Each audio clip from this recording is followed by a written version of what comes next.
हाय, मेरा नाम professor Mac है और मेरी लेबॉर्ट्री में खुशामदीद। क्या आप इस सवाल का जवाब जानते हैं कि फोर्स क्या है?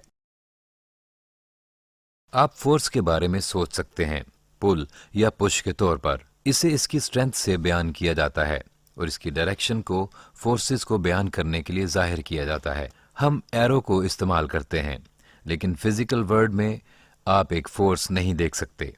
आप सिर्फ फोर्स का इफेक्ट देख सकते हैं। जब एक फोर्स किसी ऑब्जेक्ट पर अमल करती है तो ऑब्जेक्ट फोर्स की डायरेक्शन में एक्सेलरेट होगा, अगर वहां कोई बैलेंसिंग फोर्स ना हो। तो इस मिसाल में स्किपिंग गैस से फोर्स मुझे एक्सेलरेट करती है और फोर्स की डायरेक्शन बनाती है। जब एक लगाई गई फोर्स का साइज एक चीज की स्ट्रेंथ बढ़ा दे तो ये टूट जाएगी। अगर हम बहुत ज्यादा फोर्स के साथ पुश करें तो ये टूट जाएगा।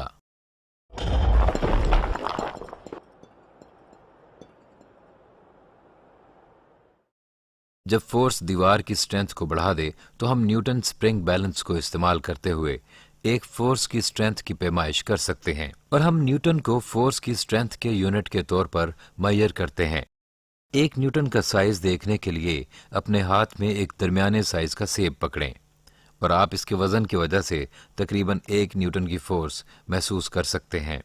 जब आप फोर्स के साइज को तसव्वुर करने की कोशिश कर रहे हों तो अपने दिमाग में एप्पल के वजन के बारे में सोचें।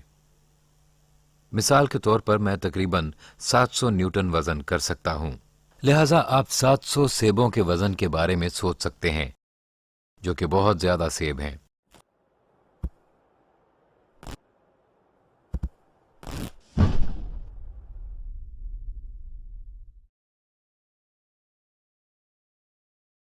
ओ डियर, जो स्ट्रेंथ एप्पल्स के वजन को उठाए हुए है वो 700 न्यूटन की फोर्स उठाने के काबिल नहीं है।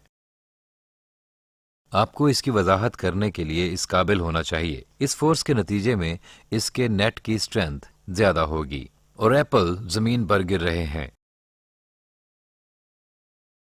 मुझे उम्मीद है आपने ये वीडियो एंजॉय की और फोर्स के कॉन्सेप्ट को समझ लिया है। लिहाजा मुझे यानी प्रोफेसर मैक को अगले टाइम के लिए इजाजत दें। बाय।